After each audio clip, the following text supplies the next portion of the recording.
Subject matter of macroeconomics, scope and subject matter के बारे में पूछा है।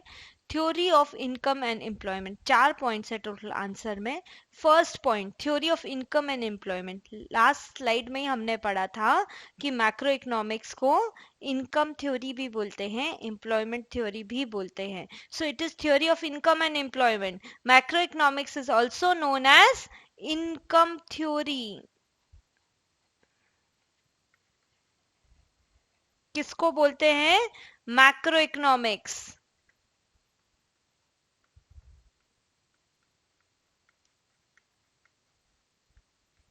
Macro economics is also known as income theory. एक नंबर के ऑब्जेक्टिव के लिए इंपॉर्टेंट, मैक्रो इकोनॉमिक्स को इनकम थ्योरी भी बोला जाता है। It determines level of national income, employment, aggregate demand and aggregate supply. Aggregate मतलब total. Consumption function and investment functions intersect to determine income, employment, interest and general price level. जितना consumption, कितना investment, ये intersect होके determine होता है income, employment, interest and general price level. तो point क्या याद रखना है? Macro economics is also known as theory of income and employment. So इसको इनकम थ्योरी भी बोला जाता है और इसीलिए it determines national income, employment, aggregate demand and aggregate supply. Second point theory of general price level and inflation. Inflation क्या होता है? जब पैसे की वैल्यू घटे, कीमतें बढ़े, पैसे की वैल्यू घटे, तो इन्फ्लेशन। पहले जमाने में नहीं कहा जाता था, 1 रुपए की भी वैल्यू होती थी, 1 रुपए में भी सामान आता था। अब इन्फ्लेशन है तो 1 रुपए में आप शायद ही कुछ खरीद सकते हैं। सो रुपए की वैल्यू घटी, दैट इज इन्फ्लेशन।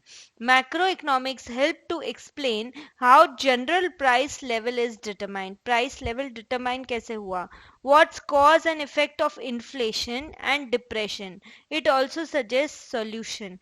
क्या रीजन है कि कंट्री में इन्फ्लेशन हुआ या डिप्रेशन हुआ, एंड उसका सोल्यूशन भी सजेस्ट करता है। सो theory of general price level and inflation was the second point. First point क्या था? Theory of income and employment. Macroeconomics को इनकम थ्योरी भी कहा जाता है। Third point theory of economic growth and development. Harrod and Damore extended the Keynesian analysis to the long-run problems of growth with stability. If growth with stability to be achieved, income must increase at sufficient rate. Full utilization of resources and development. Full utilization of resources होना चाहिए। Resources हमेशा कैसे होते हैं? Resources हमेशा scarce होते हैं, resources हमेशा कम ही होते हैं, तो उनका फुल यूटिलाइजेशन या मैक्सिमम यूटिलाइजेशन होना चाहिए रिसोर्सेज का। Okay, so Harrod and Domar extend किया जेम केन्स की थ्योरी, Keynesian analysis, to the long run problems of growth with stability. Growth चाहिए और साथ में स्टेबिलिटी भी चाहिए। So income must increase at sufficient rate. Fourth point macro theory of distribution. देखो फैक्टर्स ऑफ प्रोडक्शन क्या क्या होते हैं, अभी तक तो सबको पता होना चाहिए। फैक्टर्स ऑफ प्रोडक्शन 4 होते हैं: land, labour, capital and enterprise, that is entrepreneur.